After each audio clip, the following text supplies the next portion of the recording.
Engineering वगैरह में select हुआ था जी। बट तय कर चुका था कि मुझे आईएएस ही करना है। इसलिए मैंने इंजीनियरिंग वगैरह ना करके मैं कल्याण कॉलेज में एडमिशन लिया। फर्स्ट ईयर में कल्याण कॉलेज में पढ़ने गया, सेकेंड ईयर से पढ़ने भी नहीं गया बट वहीं इनरोल रहा और अपना कोर्स ग्रेजुएशन वहीं से कंप्लीट किया। बीच बीच में दिल्ली भी जाता रहा किताबें वगैरह इकट्ठा करने के लिए, और वहां से ग्रेजुएशन किया बीएससी मैथमेटिक्स में जी। और अटेम्प्ट दिया और आईएएस बन गया और कोई फिर पढ़ाई नहीं की। किसने आपको प्रेरित किया? क्योंकि जो व्यक्ति गांव में रहते बहुत सारा वातावरण वैसा मिल नहीं पाता है, लेकिन आपने कब सोचा कि मेरे को कलेक्टर बनना है, मेरे को प्रशासनिक सेवा में जाना है? जी, मैं जब 7.5 साल का था तो मेरे पिताजी सरकारी प्राइमरी स्कूल में टीचर थे और उनका उसी समय जब मैं 7.5 साल का था तो उनका निधन हो गया था। और मेरी माँ 4th क्लास तक पढ़ी हुई है और बाबूजी के निधन होने के पश्चात उनके पेंशन के लिए रायगढ़ जाया करते थे हम लोग। तो बीओ ऑफिस होता है ना, ब्लॉक एजुकेशन ऑफिसर का, विकास खंड शिक्षा अधिकारी का ऑफिस, वहां पर बार बार जाते थे हम, लेकिन माँ का पेंशन का प्रकरण नहीं बन पा रहा था। फिर एक दिन कलेक्ट्रेट गए और कलेक्टर ने डीओ को, डिस्ट्रिक्ट एजुकेशन ऑफिसर को, जिला शिक्षा अधिकारी को बहुत डांटा कि इनका पेंशन का प्रकरण क्यों नहीं बना रहे हो। तो तुरंत फिर पेंशन प्रकरण बन गया। उस समय करीब 11 साल का था और मेरे को लगा भाई ये कलेक्टर तो बड़ा तोप चीज होता है, इसके कहते ही 2 साल 3 साल से जो काम नहीं हो पा रहा था वो हो गया जी। और मेरे को लगा कि ये पद पे जाना चाहिए, बनना चाहिए, ये मेरे मन में आया। उसके पश्चात मैं स्कूल की पढ़ाई करता रहा, लेकिन मैं हमेशा उस ड्रीम को जीता रहा, उस जुनून के साथ उसको फॉलो करता रहा। और मैं 9वीं 10वीं 8वीं में भी रहता था, तब भी रायगढ़ जाता था और रायगढ़ में पॉलिटेक्निक कॉलेज के सामने एक ठेला हुआ करता था और वहां पे मैगजीन बेचता था एक। तो वहां पे सिविल सर्विसेज क्रॉनिकल या प्रतियोगिता दर्पण या कंपटीशन सक्सेस रिव्यू, ये सब मैं 8वीं 9वीं में खरीदा करता था और ला करके उसमें 2 आईएएस का इंटरव्यू रहता है, तो उस इंटरव्यू को पढ़ता था मैं, आईएएस टॉपर्स के इंटरव्यू को, और बड़ा मोटिवेट होता था। और इस तरह से जर्नी चलती रही मेरे मन में। उसी समय 11 साल की उम्र में पेंशन वाले प्रकरण वाले में मेरे दिमाग में जो जुनून का बीज वो आया, वो आगे बढ़ता रहा। और जब मैं फर्स्ट ईयर में था तो मैं मसूरी एकेडमी पहुंच गया था। अच्छा। कि भिलाई से छत्तीसगढ़ एक्सप्रेस पकड़ के दिल्ली गए, दिल्ली से आईएसबीटी से बस पकड़ के देहरादून गए, देहरादून से जीप पकड़ के मसूरी पहुंचे। एक दोस्त के साथ मैं पहुंचा था और मैं सोचा कि भाई आईएएस बनना चाहता हूं, मैं कलेक्टर बनना चाहता हूं, इनकी ट्रेनिंग कहाँ और कैसी होती है देख कर आया जाए। बड़ी मुश्किल से मैं 18-19 साल का था उस समय और मसूरी एकेडमी में पहुंचा और गेट पर मेरे गार्ड ने घुसने नहीं दिया था। इस लंबी यात्रा के बाद पहुंचने के बाद मेरा मन तो बहुत दुख हुआ, आंख में आंसू आया, लेकिन मैं वहीं पे संकल्प लिया कि मैं वापस आऊंगा, कलेक्टर बन के वापस आऊंगा और यही गार्ड एक दिन सैल्यूट करके दरवाजा खोल के मुझे अंदर बुलाएगा। तो ये शुरुआती जर्नी थी और जुनून था, मेहनत था, ईश्वर की कृपा थी, तो ये सक्सेस भी हुआ। कई बार आपके जीवन को जब मैंने समझने का प्रयास किया, आपकी जर्नी को समझने का प्रयास किया, कई बार आपको ऐसे अवसर मिले जिसमें आपने अपने आप को जो है रोका कि नहीं मुझे अब ये नहीं ये करना है। जैसे अनुकंपा नियुक्ति की बात आई है, आप अनुकंपा नियुक्ति नहीं लिए, तो उस समय बड़ी चीज होती थी कि भाई नौकरी मिल रही है और नौकरी छोड़कर जो नौकरी नहीं मिली है उसकी तैयारी आपको करनी है। जी, जिंदगी में हमेशा से थोड़ा सा रिस्क टेकिंग एबिलिटी रही है जी, और थोड़ा सा मन की मर्जी का मालिक रहा हूँ। तो आपने जैसा कहा 12वीं के बाद पिताजी के जगह अनुकंपा की नौकरी मिल सकती थी, लेकिन मेरी 4th क्लास पढ़ी हुई माँ ने भी मेरे को बोला और मैंने भी तय किया कि भाई ये अभी इस नौकरी के चक्कर में नहीं पड़ना है, अपने लक्ष्य और अपने सपने, अपने ड्रीम के लिए आगे जाना है। और वो सब छोड़ करके मैंने कलेक्टर की तैयारी की। वाकई उस समय वो काफी खतरों वाला डिसीजन था। जी बिल्कुल, हाँ। और वो निर्णय मैंने लिया था उस समय। हिंदी माध्यम से आप आते हैं, हिंदी माध्यम से प्रशासनिक सेवा में आप गए, कितनी दिक्कतों का सामना आपको करना पड़ा? देखिए, मतलब मैं अपनी जर्नी की जहां तक बात करूं जी, तो मीडियम के कारण मेरे को बहुत ज्यादा दिक्कत कहीं नहीं हुई। इंग्लिश काम चलाओ तो आपको रखना ही पड़ता है। बच्चों के मन में हमेशा रहता है कि हम हिंदी माध्यम के हैं, कैसे तैयारी करें, कैसे अन्य प्रशासनिक सेवाओं में जाएं, ये सवाल उनके मन में हमेशा रहता है। जी, तो मतलब जैसे मैं अपनी जर्नी की बात करूं जी, तो हिंदी मीडियम के कारण मेरे को बहुत ज्यादा दिक्कत नहीं हुई और बहुत जल्दी सिलेक्शन हुआ आईएएस में मेरा। और कंट्री में मैं 2nd 3rd यंगेस्ट आईएएस में ही था जब पूरे देश भर में जब मेरा सिलेक्शन हुआ था। 23 के आसपास मेरी एज थी और मैं आईएएस में सेलेक्ट हुआ। कौन सा साल था वो 2005 बैच था। जी। 2004 का एग्जाम था। एग्जाम होते होते 2005 आ जाता है, तो 2005 में जाकर सेलेक्ट हुआ था। तो बहुत ज्यादा मेरे को प्रॉब्लम नहीं हुआ एज सच। इंग्लिश काम चलाऊ तो रखना ही पड़ता है, इंग्लिश के क्वालिफाइंग पेपर होता है, वो भी ठीक ठाक टफ होता है, एकदम इजी भी नहीं होता है। इसके अलावा थोड़ा बहुत आपको एक दो जगह पे इंग्लिश मैनेज करना पड़ता है, इंटरव्यू वगैरह में भी थोड़ा बहुत आता रहे तो कंफर्टेबल रहता है। ऐसा कोई कंपल्सन नहीं है, लेकिन कंफर्टेबल रहता है, तो उतना तो मैं मैनेज कर लेता था। तो उतनी कोई दिक्कत नहीं हुई। मेरी राइटिंग स्किल्स, इंटरव्यू स्किल्स, लिखने की आदत, बोलने की आदत, अच्छे टॉपिक्स पे प्रेजेंट करना, ये सब अच्छा था मेरा, तो उतनी दिक्कत नहीं हुई। But at the same time मैं ये जरूर बोलना चाहूंगा, और ये सब नीति निर्माताओं के लिए, हम सब के लिए, कोई भी पार्टी हो, सभी सरकारों के लिए सोचनीय विषय भी है कि जिस तरह के आंकड़े हिंदी मीडियम में आते हैं, मतलब जैसे आप टॉप 50 का स्टडी करेंगे तो बड़ी मुश्किल से एक आध कोई मिलेगा तो मिलेगा, तो कई बार तो टॉप 100 में भी एक भी हिंदी मीडियम से नहीं होता है। और ऐसी स्थिति रहती, जो रेशियो है वो काफी खतरनाक है। और कई बार इंटरव्यू वगैरह में भी थोड़ा सा इस तरह, हालांकि आजकल ट्रांसलेटर भी अवेलेबल कराया जाता है, लेकिन फिर भी एक नेचुरल इन्वायरमेंट में इंटरव्यू होना चाहिए, ट्रांसलेटर यूज करना पड़ रहा है, इस तरह का सिचुएशन, प्रेशर आता ही है। हाँ, डेफिनेटली एक प्रेशर आता है। और जो लय है, फ्लो है, जो नेचुरल रिप्रेजेंटेशन है, वो इंटरव्यू जैसी चीज में नहीं हो सकता जहां पे ट्रांसलेटर यूज हो रहा हो। एक आर्टिफिशियल से इन्वायरमेंट बन जाता है, आदमी का कॉन्फिडेंस भी काफी डाउन हो जाता है। तो इस तरह का सिचुएशन इंटरव्यू में भी कहीं कहीं देखने को मिलता है। कई किताबें हैं, जैसे कई सब्जेक्ट्स हैं, जैसे पब्लिक एडमिनिस्ट्रेशन है, सोशियोलॉजी है, इन सब का जो एकेडमिक डेवलपमेंट है, वो एकेडमिक डेवलपमेंट मूलतः अंग्रेजी में ही हुआ है। और इसके जो मेन प्रोफेसर्स हैं कंट्री में, वो मूलतः इंग्लिश मीडियम के ही हैं, हाँ। और चुनिंदा यूनिवर्सिटीज में ही चलते हैं ये। तो पेपर जांचने वाला, पेपर छांटने वाला, ये सब लोग कहीं ना कहीं इंग्लिश मीडियम से ही रहते हैं, तो वो इंग्लिश में नेचुरल फील करते हैं। और इसीलिए हम कई बार देखते हैं कि बहुत सारे एग्जाम में जो ट्रांसलेशन रहता है वो बहुत ही आर्टिफिशियल और दोयम दर्जे का, बहुत ही घटिया लेवल का ट्रांसलेशन रहता है। उसके कारण कई एरर्स भी होते हैं प्रीलिम्स के ऑब्जेक्टिव एग्जाम्स वगैरह में। तो ये सब कई समस्याएं मीडियम को लेकर हैं। तो मैं यही बोलना चाहूंगा कि अगर मैनेजेबल है इंग्लिश आपके लिए, तो इंग्लिश मीडियम में देना यूपीएससी को कंपैरेटिवली बेटर होता है। मैं सेलेक्ट हो गया था आसानी से, इस बात को स्वीकार करता हूं, बट प्रैक्टिकल डिफिकल्टीज बहुत सारी चीजें वहां होती हैं। जैसे हम लोग देखते थे हिंदी मीडियम से जो सेलेक्ट होकर आए हैं, उनकी हिंदी का स्तर, और जो इंग्लिश मीडियम से सेलेक्ट होकर आए उनकी इंग्लिश का स्तर, इनमें बहुत सारे लोगों का, सभी का मैं नहीं बोलूंगा, बहुत सारे लोगों का बहुत ज्यादा अंतर होता था। ठीक है, कोई एवरेज लेवल का इंग्लिश जानता है, वो भी मैनेज करके एग्जाम निकाल लेता था, लेकिन हिंदी में जो पास किए रहते थे उनका हिंदी का स्तर, लैंग्वेज का स्तर, क्योंकि लैंग्वेज बहुत इंपॉर्टेंट है, चाहे मेंस के पेपर लिखने हो, चाहे इंटरव्यू देना हो, तो वो काफी डिफरेंस दिखता था। तो मैनेजेबल हो तो मैं प्रैक्टिकल जो मेरे को महसूस होता है कि इंग्लिश मीडियम से देना चाहिए, और अगर नहीं तो फिर हिंदी मीडियम से ही अच्छे से तैयारी करनी चाहिए, बिना कोई शंका और संदेह के, एक पॉजिटिव माइंडसेट के साथ। इंग्लिश मीडियम पे जो हम लोग चर्चा कर रहे हैं, तो ये इसके साथ ये भी महत्वपूर्ण है कि आज भी देश के बहुत सारे यूनिवर्सिटीज में, बहुत सारे कॉर्नर्स पे, बहुत सारे इंटेलेक्चुअल्स के बीच में अंग्रेजी भाषा के रूप में विद्यमान नहीं है। अंग्रेजी नहीं, अंग्रेजियत वहां पे बैठी हुई है। ठीक कह रहे हैं। तो कई बार मीडियम का उपयोग करके, इंग्लिश का उपयोग करके, किसी की प्रतिभा को भी दोयम दर्जे का दिखाने का प्रयास होता है। मैंने तो इस चीज को भी मैंने कई जगह महसूस किया, देखा। तो वो चीज देश के लिए खतरनाक है, किसी भी सिस्टम के लिए, किसी भी देश के लिए खतरनाक है। उससे हमारे देश और समाज को आगे लाने की जरूरत है। हमेशा एक बच्चों में दुविधा की स्थिति रहती है कि वो कब से तैयारी शुरू करें, कौन सी क्लास से तैयारी शुरू करें, उसके बारे में आप हमें बताएं। जी देखिए, जो यूपीएससी है जी, उसके लिए तो मैं बोलना चाहूंगा कि कुछ बेसिक स्किल्स जरूरत होता है। 88 लोग हम लोग साथ में आईएएस लोग ट्रेनिंग करते थे, उनमें से 50-55 के लाइफ को मैंने बड़ा क्लोजली समझने की भी कोशिश की।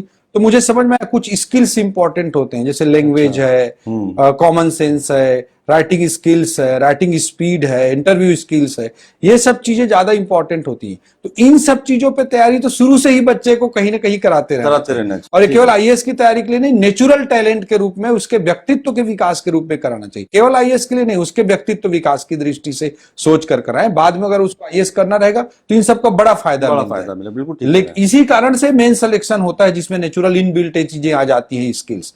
बट जो सीरियस प्रोफेशनल प्रिपरेशन है उसको मैं मानता हूं इमीडिएटली आफ्टर 12th क्लास चालू कर देना चाहिए। जी। कोई रोल मॉडल जीवन में जिसने आपके जीवन में बड़ा प्रभाव डाला हो, और आज आप ठीक है आज राजनेता हैं, लेकिन आपने प्रशासनिक सेवा में भी सेवाएं दी, राजनेता के रूप में भी आप बहुत विख्यात हैं, वो व्यक्ति कौन है? देखिए, मैं हर पर्सनैलिटी के अच्छे गुणों से प्रभावित होता हूं और हर व्यक्ति में कुछ ना कुछ अच्छा सीखने के और उसको अनुकरण करने की, अपने प्रेरणा बनाने की कोशिश करता हूं। बट फिर भी मैं बोलना चाहूंगा तो स्वामी विवेकानंद जी के थॉट से मैं बहुत प्रभावित होता हूं। अटल जी के थॉट से काफी प्रभावित होता रहा हूं। वर्तमान परिदृश्य में नरेंद्र मोदी जी के पर्सनैलिटी से काफी प्रभावित होता हूं। क्रिकेट मुझे पसंद है जी, तो आपके वीडियोस भी वायरल होते रहते हैं। आप क्रिकेट, गली क्रिकेट भी बड़ा अच्छा खेलते हैं आप। तो क्रिकेट में कई क्रिकेटर्स के खेल से नहीं, उनके खेलने की शैली से, कई जैसे जयसूर्या की आक्रामकता से, सनत जयसूर्या की आक्रामकता से, या लांस क्लूजनर के विपरीत परिस्थितियों में चीजों को हैंडल करने की क्षमता से, बहुत पुराने प्लेयर हैं साउथ अफ्रीका के, या राहुल द्रविड़ के पेशेंस से, ये सबसे सीखने को मिलता है लाइफ के लिए भी, नॉट ओनली फॉर क्रिकेट। 2018 का विधानसभा चुनाव आता है। 2018 का विधानसभा चुनाव के ठीक पहले जी आप जो है कलेक्टिव छोड़ देते हैं। ये बड़ा निर्णय था और पूरे देश में, पूरे प्रदेश में इसकी चर्चा हुई। ये निर्णय कैसे लिया आपने और किस तरीके से, उसके पीछे आपकी क्या धारणा थी या क्या सोच थी? जी देखिए, प्रशासन की जर्नी को 13 साल तक मैं जिया जी, और मैं बहुत सेटिस्फाइड हूं कि अपने 13 साल के प्रशासनिक जीवन में, चाहे वो दंतेवाड़ा हो, चाहे राजधानी रायपुर हो, चाहे जांजगीर चांपा हो, चाहे सरगुजा हो, चाहे बेमेतरा हो, इन सब क्षेत्रों में मैं जहां भी रहा कुछ अच्छा कर पाया छत्तीसगढ़ के लोगों के लिए। I am very much satisfied. But एक मोड़ पे आकर मैंने रियलाइज किया कि भारत की डेमोक्रेसी में हम पॉलिटिक्स को पसंद करें या ना पसंद करें, हम उसे लव करें या हेट करें, लाइक करें या डिसलाइक करें, बट वो है सबसे महत्वपूर्ण, सबसे इंपॉर्टेंट। देश को आगे ले जाना है तो देश को हम रेल मान ले तो राजनीति ही उसका इंजन है। तो मैंने सोचा कि भाई, राजनीति में बहुत सारे चैलेंजेस हैं, बहुत सारी परेशानियां हैं, बहुत सारी बुराइयां भी हैं। इसके लिए लोग कभी कीचड़ कह देते हैं, कभी नाली कह देते हैं और उसको बाहर से क्रिटिसाइज करते रहते हैं। तो मैंने सोचा कि बाहर से क्रिटिसिज्म करते रहने से अच्छा है कि उसका हिस्सा बने और उसमें कुछ रहकर कुछ अच्छा करने का, सुधार करने का प्रयास करें। एक विचारक ने कहा भी है कि अच्छे लोगों के राजनीति में भाग नहीं लेने का पहला दुष्परिणाम होता है कि बुरे लोग अच्छे लोगों पर शासन करने लगते हैं। बिल्कुल ठीक तो है। इस सोच के साथ मैंने राजनीति की चुनौती को स्वीकार किया है और मैं एक पैशन के साथ अपना काम करते हुए, कर्मण्येवाधिकारस्ते मा फलेषु कदाचन की भावना के साथ इंजॉय करते हुए पॉलिटिक्स को कर रहा हूं और इसके माध्यम से भी मैं देश और समाज और प्रदेश के लिए कुछ अच्छा कंट्रीब्यूट करने की कोशिश कर। जब आप इस निर्णय तक पहुंचे होंगे तो माँ और धर्मपत्नी से सलाह लिए होंगे, तो उनका क्या कहना था? पहला रिएक्शन क्या था उनका? अब देखिए, मैं तो बचपन से ही थोड़ा सरफिरा रहा हूं, पहले ही मैंने बताया जी। तो मेरी माँ को ऐसा कोई बहुत ज्यादा दिक्कत नहीं था जी। मतलब जो ठीक लग रहा है तुम कर लो, इस तरह का उनका माइंड सेट था। अब माँ तो माँ होती है, उसको उनको राजनीति में आके कुछ फंसना, मतलब कोई उलझा ना दे, इसके दुश्मन ना बन जाए, इसको कुछ हार्म ना कर दें, ये उनको चिंता रहती है। ये चिंता नहीं रहती कि आईएएस को छोड़ दिया तो मतलब अब मतलब वो बात नहीं रहती है। तो एक वो रहता है। दूसरा, मेरे घर में अपने अपने तरीके से सब अपनी जिंदगी जीते हैं सेल्फ डिपेंडेंट रहते हुए। मेरा छोटा भाई है, वो गांव में टीचर है, वो अपना सेल्फ इंडिपेंडेंट रहकर जीता है। मेरी माँ को मेरे पिताजी का पेंशन मिलता है, वो उसके सामान्य ग्रामीण जीवनचर्या के लिए वो सेल्फ डिपेंडेंट रहकर वो जीती है। मेरे इन लॉज फैमिली में आप देखेंगे तो मेरी मदर इन लॉ एडीजे हैं, वो अपना सेल्फ डिपेंडेंट हैं। मेरी वाइफ क्लास 1 ऑफिसर है, यूपीएससी के थ्रू रेलवे में आई, एमबीबीएस डॉक्टर भी है, वो भी सेल्फ डिपेंडेंट है। मेरा ब्रदर इन लॉ एक है, वो भी सिनेमेटोग्राफर, वो भी सेल्फ डिपेंडेंट है। तो कोई मिला आपको, तो कोई किसी को यहाँ पे डिस्टर्ब नहीं करता, सबको अपना अपना काम करना है और अपने अपने पैशन से सब अपनी अपनी लाइफ को जीते हैं। आप चुनाव भी लड़े जी, विधानसभा का चुनाव लड़े जी। देखिए, हार जीत अपनी जगह है। अनुभव कैसा रहा आपका? जी देखिए, मैं तो चुनाव लड़ा और बड़ी शिद्दत से चुनाव लड़ा। जी। और मुझे बड़ी प्रसन्नता हुई कि 22,000 वोट मेरे को 2013 के चुनाव की तुलना में ज्यादा मिले 2018 के चुनाव में। जो एक विपरीत लहर चल रही थी, उस दृष्टिकोण से जनता का, जिसे मैं बहुत बड़ा आशीर्वाद मानता हूं। और छत्तीसगढ़ के हमारे 90 विधानसभा सीटों में भाजपा के लिए सबसे ज्यादा वोट खरसिया की मेरी सीट पर बढ़े थे। अब वो सीट तो ऐसी रही है जिसको हम आजादी के बाद से हम कभी जीत नहीं पाए थे। इमरजेंसी के दौर में भी नहीं जीत पाए थे। 1988 में अर्जुन सिंह जी चीफ मिनिस्टर थे तो सबसे सेफ सीट मानकर बाई इलेक्शन लड़ने के लिए आए थे। 1990 के बाद के चुनाव दर चुनाव देखेंगे, चुनाव दर चुनाव देखेंगे तो हमारी पार्टी के लिए हार का अंतर लगातार बढ़ता जा रहा था। वैसी स्थिति में 90 सीटों में सबसे ज्यादा वोट बढ़ा, उसे मैं जनता का एक बड़ा आशीर्वाद मानता हूं। लेकिन चुनाव में जीत हार भी राजनीति में महत्वपूर्ण होता है और चुनाव में हारा, लेकिन ठीक है, राजनीति में तो ये चलता रहता है। आपको कभी विपक्ष की भूमिका जनता देती है, कभी सत्ता पक्ष की। तो विपक्ष की भूमिका भी उतनी ही बड़ी मैं मानता हूं, जिसमें आप सरकार को बेनकाब करते हैं, लोगों के अधिकारों के लिए लड़ते हैं। तो मैं विपक्ष की भूमिका को एंजॉय कर रहा हूँ। 2023 में विधानसभा चुनाव है, आपकी भूमिका क्या रहेगी? पार्टी ने अभी मुझे बड़ा दायित्व दिया है। पार्टी ने प्रदेश का महामंत्री, स्टेट जनरल सेक्रेटरी बना के रखा हुआ है। तो निश्चित रूप से पार्टी की अपेक्षाएं मुझसे बहुत ज्यादा हैं और हर दृष्टिकोण से महामंत्री की बीजेपी में बड़ी भूमिका रहती है, जनरल सेक्रेटरी की। तो उसको मुझे हर दृष्टिकोण से मैं करने का प्रयास कर रहा हूं और हर कॉर्नर को प्रदेश के जोड़कर इस कांग्रेस सरकार की जो भी गलत नीतियां हैं उसको सामने लाकर विपक्ष धर्म निभाते हुए हम सब लोग सत्ता से कांग्रेस को बाहर निकालने के लिए अपना 100% दे रहे हैं।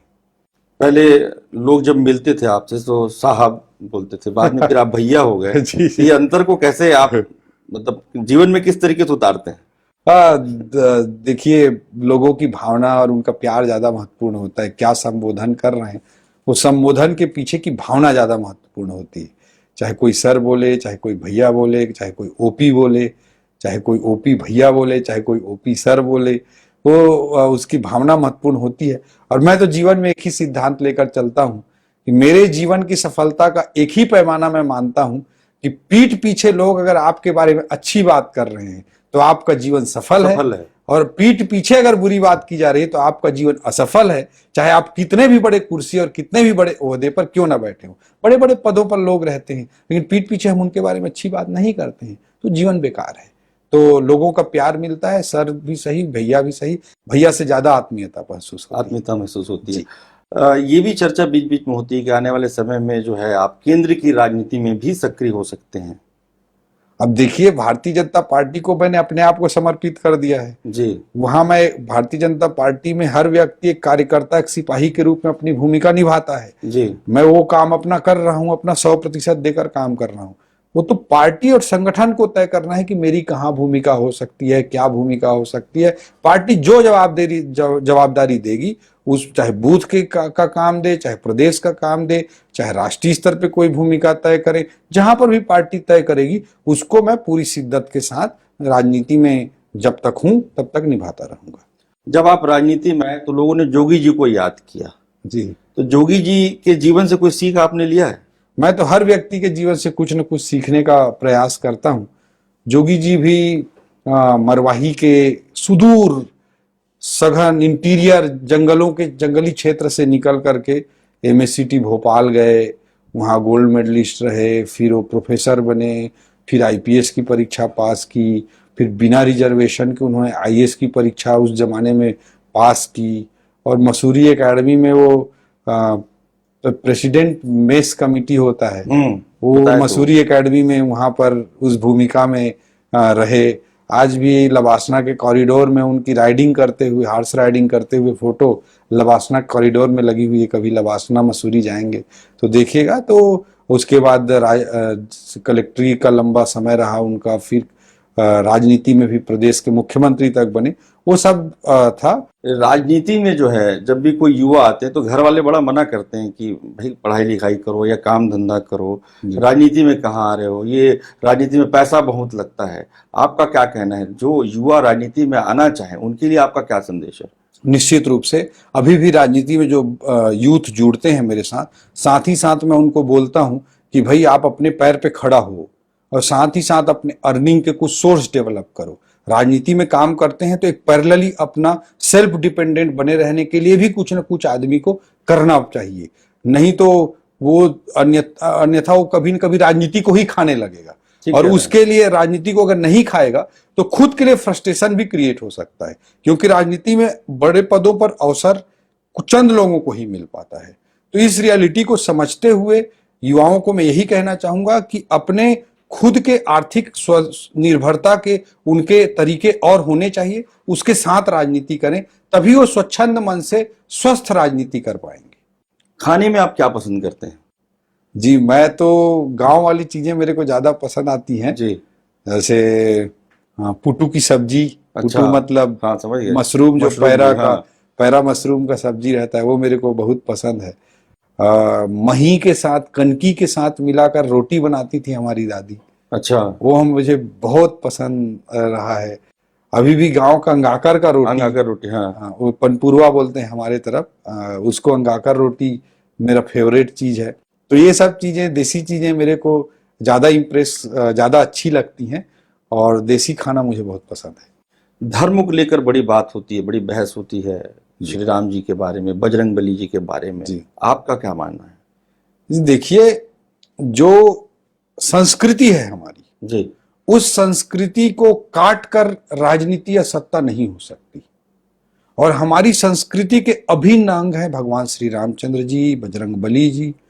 उनको हम एक आदर्श के रूप में, पूरा राम राज्य की परिकल्पना रामचरितमानस में राम जी से ही जुड़ी हुई है।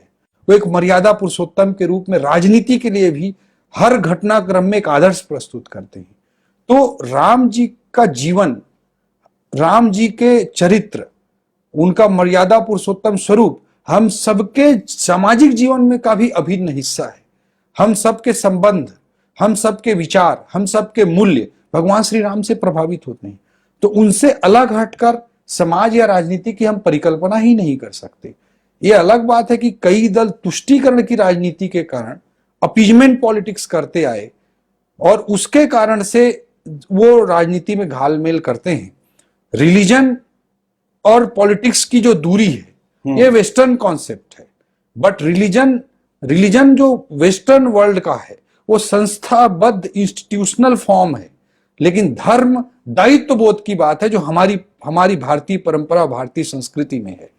तो रिलीजन तो वेस्टर्न कॉन्सेप्ट का, रिलीजन तो पॉलिटिक्स से अलग होना चाहिए। लेकिन जो धर्म है वो राजनीति से अलग नहीं हो सकता। धर्म अलग हो गया तो ना हमारा समाज जीवन बचेगा, ना राजनीतिक जीवन बचेगा, क्योंकि हमारे यहाँ धर्म का मतलब है दायित्व। और दायित्व के बिना तो राजनीति की हम परिकल्पना भी नहीं कर सकते। धर्मराज युधिष्ठिर को कहा जाता है, इसलिए नहीं कहा जाता कि 10 घंटा मंदिर में पूजा करता था, इसलिए कहा जाता है कि जीवन भर अपने दायित्वों का निर्वहन करता रहा। ठीक है। तो इसलिए धर्म और राजनीति को हम अलग नहीं कर सकते। कांग्रेस पार्टी कहती है कि आप जिस पार्टी में हैं जी, वो पार्टी धर्म की राजनीति करती है। देखिए, अपीजमेंट पॉलिटिक्स, अल्पसंख्यकों को वोट बैंक समझकर राजनीति करने का काम अगर किसी ने पार्टी ने इस देश में किया है तो कांग्रेस ने किया है। मैं इनकी हर पीढ़ी का उदाहरण दे देता हूं। नेहरू जी से चालू करते हैं। 1956 में हिंदू उत्तराधिकार अधिनियम लाए जी। उस पर जो हिंदू महिलाएं थी उनको पिता की संपत्ति पर हक मिला, बहुत सारे अधिकार मिले, बड़ा प्रोग्रेसिव कदम था। लेकिन इसी एक्ट को मुस्लिम समाज की बहनों के लिए लागू करने का साहस तुष्टीकरण के कारण नेहरू जी नहीं दिखा पाए। 1966 में हम देखते हैं कि गो हत्या पर प्रतिबंध के लिए कानून की मांग कर रहे साधुओं पर पार्लियामेंट के सामने, संसद के सामने इंदिरा जी गोली चलवा देती हैं। 1986 में राजीव जी के समय आते हैं तो हम देखते हैं कि शाहबानो प्रकरण में एक मुस्लिम महिला को तलाक बोल के तलाक कर दिया गया और वो जब जीवन निर्वाह भत्ते के लिए सुप्रीम कोर्ट तक लड़ते हुए गई और सुप्रीम कोर्ट ने उसे जीवन निर्वाह भत्ते की देने की बात कही तो उसे मुस्लिम कट्टरपंथियों की सोच के साथ जाते हुए राजीव जी ने उस फैसले को बदल दिया। सोनिया जी के पीरियड में हम देखते हैं कि रिमोट से वो सरकार चला रही थी और मनमोहन सिंह जी से बोलवाती हैं कि इस देश के संसाधनों पर पहला अधिकार मुस्लिमों का है। तो चाहे हम नेहरू जी के मैं उदाहरण दे दिया, इंदिरा जी का दे दिया, राजीव जी का दे दिया, सोनिया जी का दे दिया, तुष्टीकरण की राजनीति और अल्पसंख्यक को वोट बैंक समझकर राजनीति अगर किसी पार्टी ने की है तो कांग्रेस ने की है। भाजपा का स्पष्ट सिद्धांत है justice to all and appeasement to none, न्याय सभी के साथ और तुष्टीकरण किसी के साथ नहीं।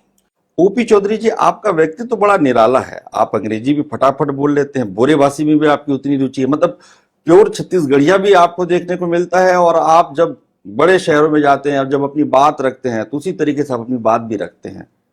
देखिए, हमें अपनी संस्कृति और अपनी जड़ों से प्यार भी करना है, हमको बोरेबासी से भी प्यार करना है। पेज भी हम खाते हैं, कन की रोटी भी खाते हैं, अंगाकर रोटी भी खाते हैं, वो भी हमारे लिए गर्व का विषय है। उसने हमारे व्यक्तित्व का और हमारे अपने स्वयं का निर्माण किया है।